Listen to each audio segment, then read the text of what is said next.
மெய்யினுள்ளே பாய்ந்திடும் பாரதம் என் உதிரம் தானடி. வணக்கம். என்னுடைய அருமை நண்பர் அமரர் விஜயகாந்த் அவர்களுக்கு மத்திய அரசு பத்மபூஷன் விருது கொடுத்து கௌரவித்திருக்காங்க. அது நமக்கெல்லாம் ரொம்பவும் மகிழ்ச்சி.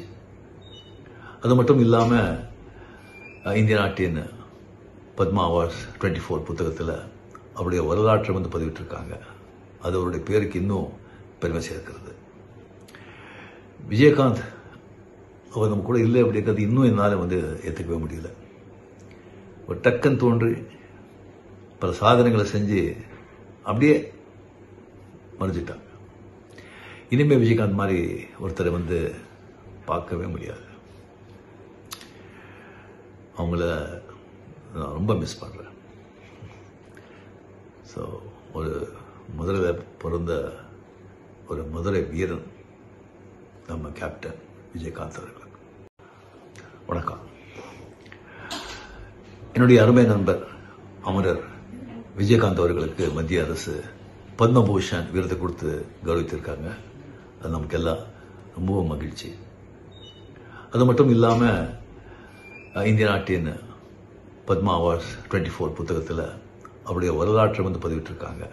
அது அவருடைய பேருக்கு இன்னும் பெருமை சேர்க்கிறது. விஜயகாந்த் அவர் நம்ம கூட இல்லை அப்படிங்கிறது இன்னும் என்னால் ஏற்றுக்கவே முடியல. ஒரு டக்குன்னு தோன்றி பல சாதனைகளை செஞ்சு அப்படியே மறைஞ்சிட்டாங்க. இனிமேல் விஜயகாந்த் மாதிரி ஒருத்தரை பார்க்கவே முடியாது. அவங்கள நான் ரொம்ப மிஸ் பண்ணுறேன்.